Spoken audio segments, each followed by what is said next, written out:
All right, let's rock and roll. Hi, friends. I am a licensed teacher of over 10 years, and now I'm officially a second generation homeschool mom. We just wrapped up our very first month. Woo, thank Jesus. Okay. And I am teaching my soon to be 4 year olds, and I'm also teaching my 2 year olds. They're both, the 2 year olds in preschool, the 4 year old is in pre K. All right. Even with all my years of teaching experience, homeschooling has taught me a lot of new lessons. So today I want to share just 3 things I wish I knew before homeschooling, along with some research to show why these adjustments can truly make a difference. All right. So number 1, first thing I learned through this whole month, all right, it's been definitely a little journey, is less is more. Short learning bursts are the key. Okay. So at first, with my children's schedule, I was doing about 10 to 12 minutes per subject. They only take 3 subjects. We only do reading, math, and writing. Okay. But I noticed that my toddler and of course my 2-year-old, they were not into it. Okay. They were definitely a little fidgety. It was a little bit too long. So we almost cut it in half. So now my sessions are about 6 to 7 minutes each. So that, 6 times 3 is 18 minutes. So we're done with the official schooling in 18 minutes. All right, 18 minutes per day. And I noticed with just those bursts of just those small bursts of learning for each and every subject, number 1, they're wanting more. Okay. So when I teach something and then we do an activity and I'm like, okay, we're out of time, the timer's off, they're like, oh, can we keep going? Or, hey, can we continue? And sometimes I say, we'll move on, so they can actually have that motivation for the next day. Or I'd be like, okay, maybe we'll add a few more minutes, but not too long. Okay. Cause I notice that sometimes if it's too long, they'll end up playing and they won't be as focused. So less is more. And when I looked it up and I researched some stuff, there's actually research to benefit that less is more. Okay. So a Stanford study found that short daily tutoring sessions, as little as 5 to 10 minutes, significantly improved reading fluency in young children. Okay. Research on a spaced learning shows shorter repeated sessions help kids retain information better than long drawn out lessons. Okay. And then last but not least, homeschool experts also highlight that short lessons boost focus and prevent burnout, especially for younger learners. So if you are finding maybe your child can't focus for a long period of time, go ahead and maybe try out different time frames and just see what's that sweet spot. Okay. You don't want it to be too short that they forget, but you also don't want it to be too long where they're unmotivated and it just becomes burdensome to the child. Okay. You want learning to be engaging and, fun in some cases. So with that, less is more. Okay. So let's go ahead and go to the second tip.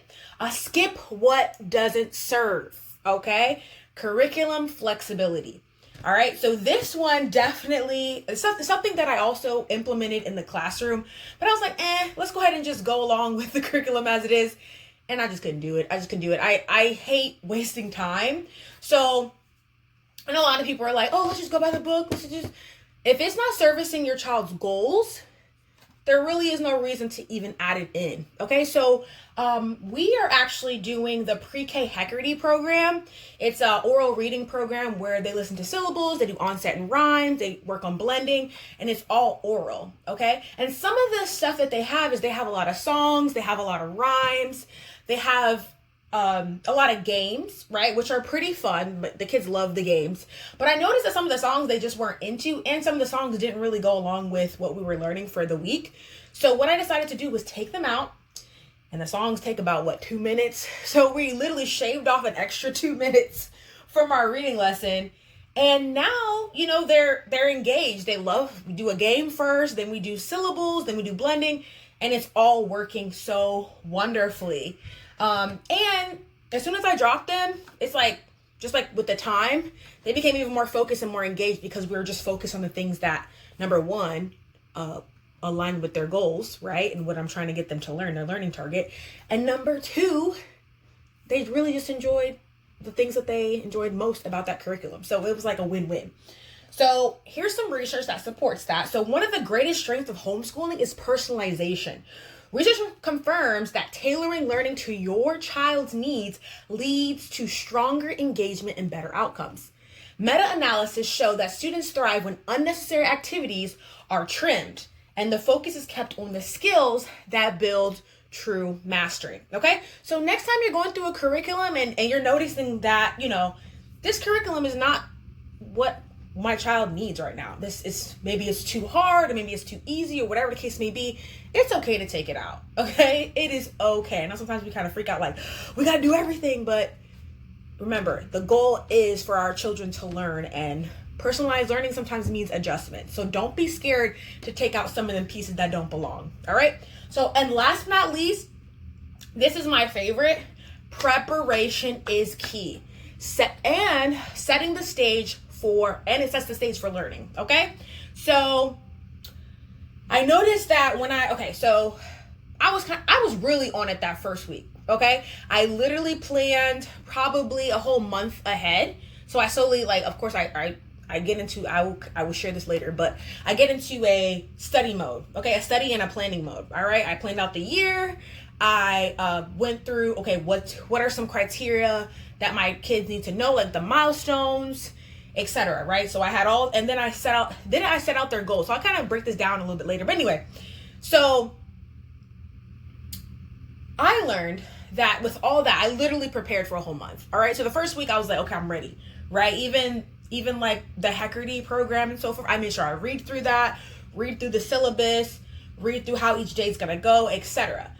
Make sure I had my material, all that. Okay.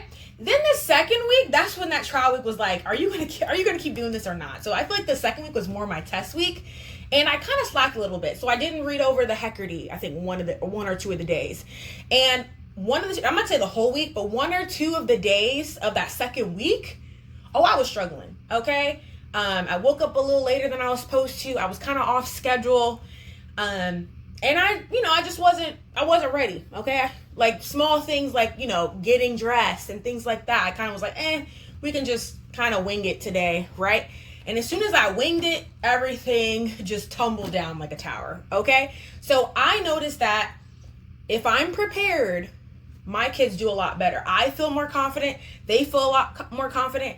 And honestly, we get through the things just so at such a beautiful pace.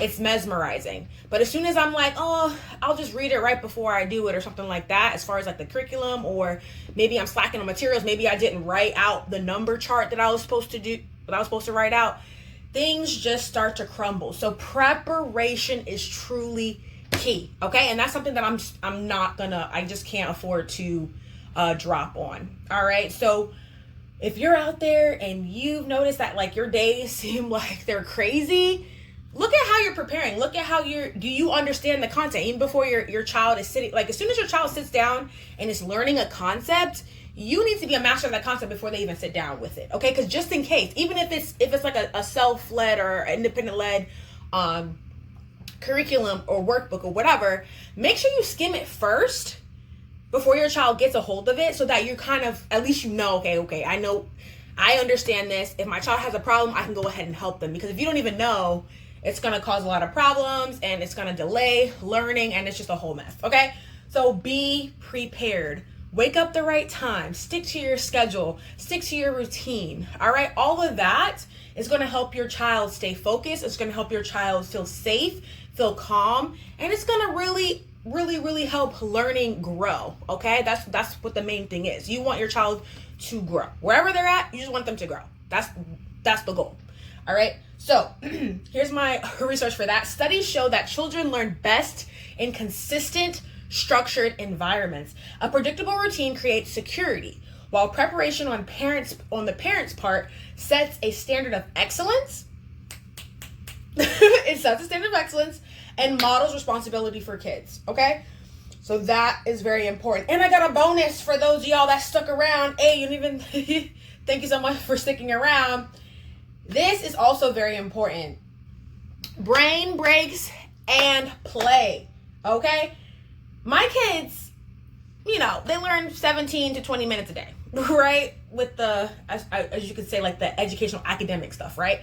But all the other time, because our school day is 8 to 1, they're playing. Okay, so we don't even start any school until they have recess first. So they have like an outside or inside or wherever we decide to go, 1 hour of recess and playtime where they can just run around and just get all their energy out. Okay, then we learn, then they play again.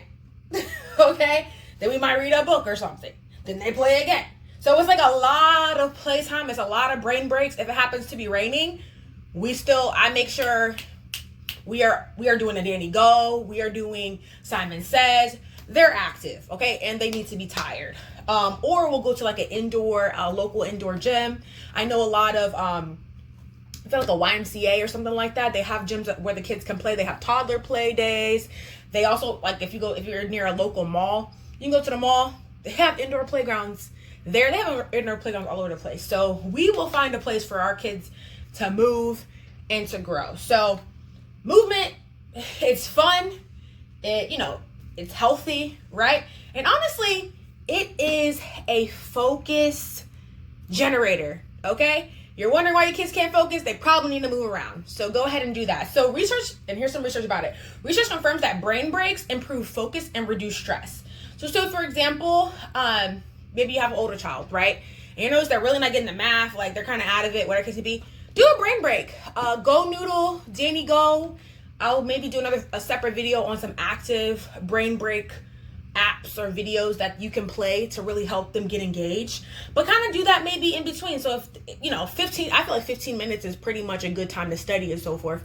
So maybe 10 to 15 minute increments, go ahead and throw that brain break in there. Sometimes even in between our little lessons, our 20-minute lessons, I might stop that bad boy at 10 minutes.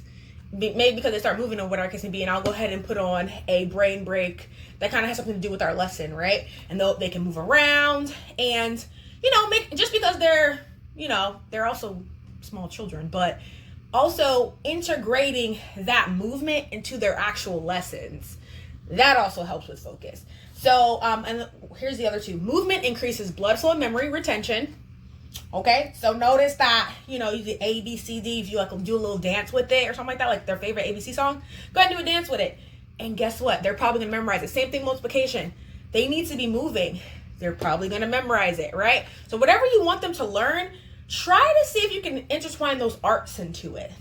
The movement, the music, and kind of see how it goes. Even maybe, brain break could be drawing, right? Hey, we're learning about the water cycle. Go ahead and draw that out for me real quick. Do a little quick draw. You got 1 minute, 2 minutes.